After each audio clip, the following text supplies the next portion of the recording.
మీకు యమ్మీ chicken 65 biryani recipe కావాలా అయితే ఈ వీడియో లాస్ట్ వరకు చూడండి. ఫస్ట్ అయితే మనం వాష్ చేసుకున్న చికెన్లో పసుపు, మిరియాల పొడి, కారం, మైదా, కార్న్ఫ్లోర్, ఎగ్, సాల్ట్, ధనియాల పొడి అన్నీ కావాల్సినంత తీసుకొని మంచిగా మిక్స్ చేసుకొని మ్యారినేట్ చేసుకోవాలి 1 అవర్ దాకా.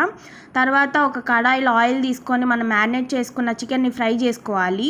ఫ్రై చేసుకున్న తర్వాత సేమ్ అదే ఆయిల్లో ఉల్లిపాయలు, కొంచెం అల్లం వెల్లుల్లి పేస్ట్ కూడా వేసుకొని అది కూడా పచ్చివాసన పోయిన తర్వాత గ్రీన్ చిల్లీస్ కూడా వేసుకొని మంచిగా మగ్గనివ్వాలి. మగ్గనిచ్చిన తర్వాత కొంచెం 1 టేబుల్ స్పూన్ ధనియాల పొడి, జీలకర్ర పొడి 1 టేబుల్ స్పూన్ వేసుకొని మంచిగా ఫ్రై అయినాక కొంచెం పెరుగు వేసుకొని ఇలా ఆయిల్ పైకి తేలేదాకా ఉంచుకోవాలి. దానిలోనే మన ఫ్రై చికెన్ వేసేసి ఒక 1 టేబుల్ స్పూన్ గరం మసాలా కూడా వేసుకోవాలి.